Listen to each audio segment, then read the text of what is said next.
Mother says that people talking about weight issues in her daughter's presence is damaging to their self-esteem. ABC's Juju Chang spoke to this mom on a mission. You gained 9 pounds. Have you been cheating? It's a figment of any parent's vivid imagination, sending your kid off to camp and getting a counselor like Ben Stiller in heavyweights. Get off the scale. That's Hollywood's version of a weight loss camp. But when a regular summer camp counselor used the F word, fat, on Stefanie Wilder-Taylor's then 5-year-old child, she was unnerved by her daughter's reaction.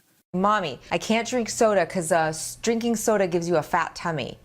And I was horrified. They are too young to be thinking about dieting or whether they're fat or thin.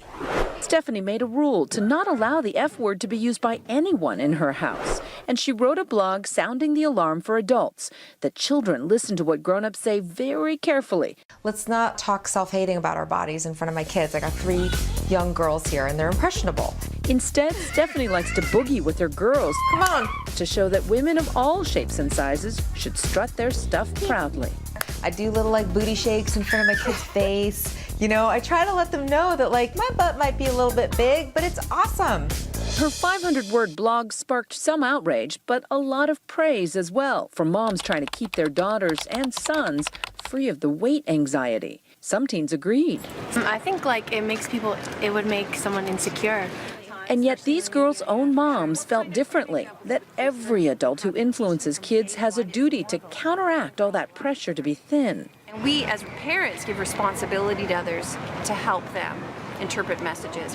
But a lot of parents feel it's not so much what you say, it's how you say it. I think it makes you fat, or that kind of stuff should just be left off the table. It's kind of offensive to the kids. Why? They should tell them to lower on the soda, but not don't drink soda ever again. For Good Morning America, I'm Juju Chang in New York. Shake it. Thank you, Juju. Joined now by parenting expert, friend of the program, Dr. Karen Gordon. Thank and you. Doc, I am 100% lined up, I think as are we all, behind this mother's mission. I can't, let's not give them something to obsess over so young. So here's my whole take on it, is that I think that I love the mother's heart in this. I think she's got her heart in the right spot. She's very concerned around how this is actually impacting her daughter. I just don't know if it's realistic. I don't know if it's realistic in terms of expecting everybody, anybody who comes into her home in terms of certain words that are kind of I don't off let limits. people say that word in my house. I don't either. Among stupid as well. Fat and stupid, these are just certain words that I don't let kids say. So what is a constructive conversation you can have? Okay, so here's my whole take on it. I think it is absolutely important for parents to actually have certain words that are actually off limits. But I think it's the most important, the number one source of influence for a child in terms of their own body image is actually the parent. How the mother is actually, her own perception around her own body. What are the messages that she's actually sending?